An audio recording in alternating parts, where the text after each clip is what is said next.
नमस्कार, मैं ईशा राठौर। आप देख रहे हैं सी न्यूज। रामगढ़ अलवर में आगरा मंडल उत्तर पश्चिम रेलवे डिवीजन के DRM सुशील कुमार श्रीवास्तव ने रेलवे के प्रशासनिक अधिकारियों के साथ मथुरा अलवर रेलवे लाइन पर आने वाले सभी स्टेशनों का निरीक्षण किया। देखिए रामगढ़ अलवर से योगेश चंद्र की यह रिपोर्ट।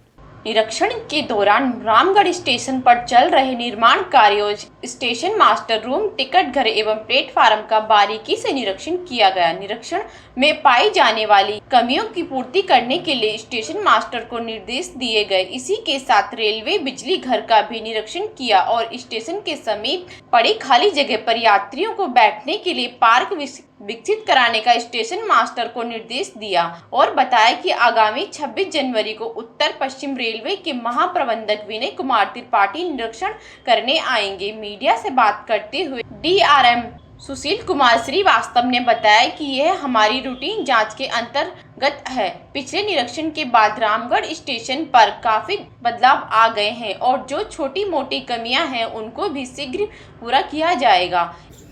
देखिए, आज यहाँ पर हम आए थे, एक रेगुलर निरीक्षण की प्रक्रिया है जिसमें हम अपने जितने भी क्षेत्र हैं आगरा डिवीज़न के उसका हम निरीक्षण करते हैं।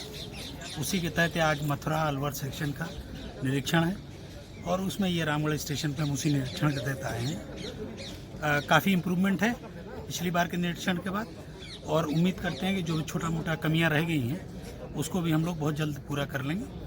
और बाकी यहाँ पे जो स्टाफ की जो छोटी मोटी समस्याएं हैं उसके लिए हमारे अधिकारी हैं, उनको निर्देशित कर दिया गया, उनकी समस्याओं को दूर कर दिया। हरिद्वार में आज बहुजन समाज पार्टी की राष्ट्रीय अध्यक्ष बहन कुमारी मायावती का हरिद्वार जिला कार्यालय पर धूमधाम से मनाया गया 65वां जन्मदिन। देखिए हरिद्वार से सुनील कुमार की यह रिपोर्ट।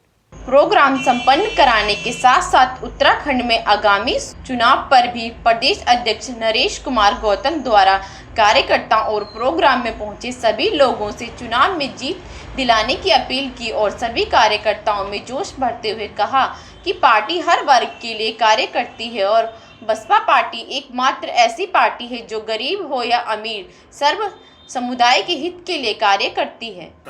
आज माननीय बहन कुमारी मायावती जी का 65वां जन्मदिन है।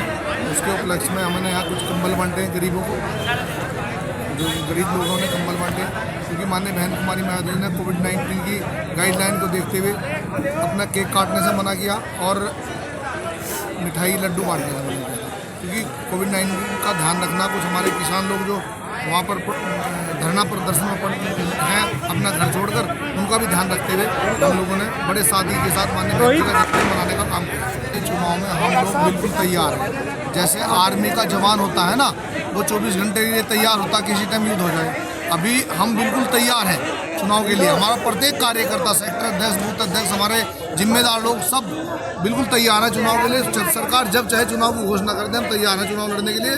और चुनाव लड़ने के साथ साथ चुनाव जीतकर अपना जिला पंचायत अध्यक्ष यहाँ बनवाएंगे, प्रधान हमारे बनेंगे और हमारे अधिकांश हमारे प्रमुख भी बनेंगे और साथ साथ में हमारे विधायक भी सबसे ज़्यादा हमारे जीत कराएंगे। और हम यहाँ 2022 में हम सरकार तीसरी ताकत नहीं, हम पहली ताकत, हम लोग तीसरी ताकत बताते हैं कुछ लोग, लेकिन हम यहाँ पहली ताकत बनकर उभरेंगे। बहुजन समाज पार्टी पहली ताकत के रूप में उभरेगी। बिजनौर में कृषि बिल कानून के विरोध में जहां लगातार किसान दिल्ली पहुंच रहे हैं, तो वहीं इस काले बिल के विरोध में जनपद बिजनौर नांगल सोती थाना क्षेत्र के किसानों ने आज ट्रैक्टर ट्रॉली द्वारा रैली निकालकर किसान बिल का विरोध किया। देखिए राजू फहीम की यह रिपोर्ट। बिजनौर जनपद में किसान बिल के विरोध को लेकर किसान लगातार प्रदर्शन कर रहे हैं। वहीं किसान 26 जनवरी को दिल्ली के लाल किला में ट्रैक्टर द्वारा होने वाले प्रदर्शन को लेकर आज नांगल सोती क्षेत्र के कई गांवों में ट्रैक्टर से रैली निकालकर लोगों को जागरूक करने का काम किया। किसानों ने सैकड़ों ट्रैक्टर से गांव-गांव जाकर इस रैली के माध्यम से किसानों को काले कृषि बिल के बारे में बताया और उनसे 26 जनवरी को दिल्ली लाल किला परेड में पहुंचने का आह्वान किया। भारतीय किसान यूनियन के युवा प्रदेश अध्यक्ष दिगंबर सिंह ने सभी किसानों से कृषि बिल के विरोध में 26 जनवरी को दिल्ली लाल किला ट्रैक्टर ट्रॉली से पहुंचकर कृषि बिल के विरोध में पहुंचने का आह्वान किया। युवा प्रदेश अध्यक्ष का कहना है कि केंद्र सरकार द्वारा इस कानून के तहत किसानों का शोषण किया जा रहा है, जो कि किसान बर्दाश्त नहीं करेंगे। भारत जो दिल्ली में किसान आंदोलन चल रहा है उसके संबंध में आज क्षेत्रों में ट्रैक्टर मार्च जो निकाला गया है वो 26 जनवरी की परेड की तैयारी का सांकेतिक एक प्रारूप है।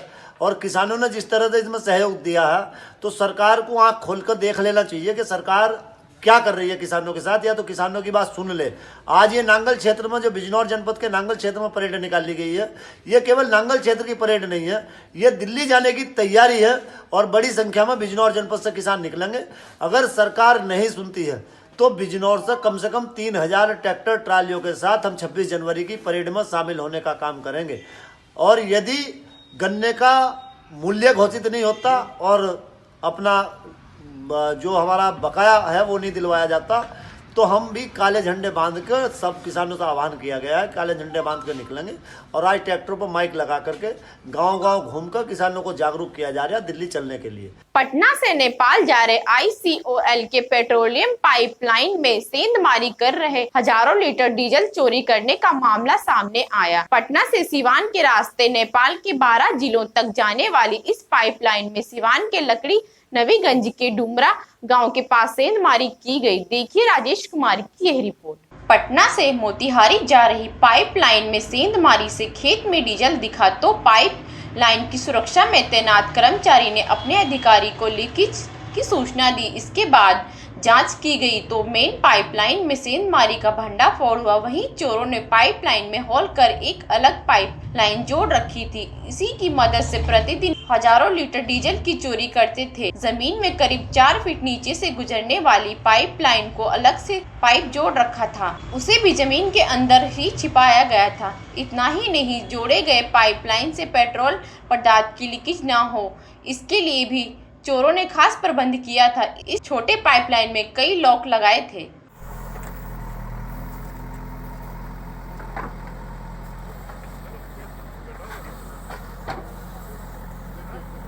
खबरों में अभी के लिए इतना ही। देखते रहिए HC न्यूज़।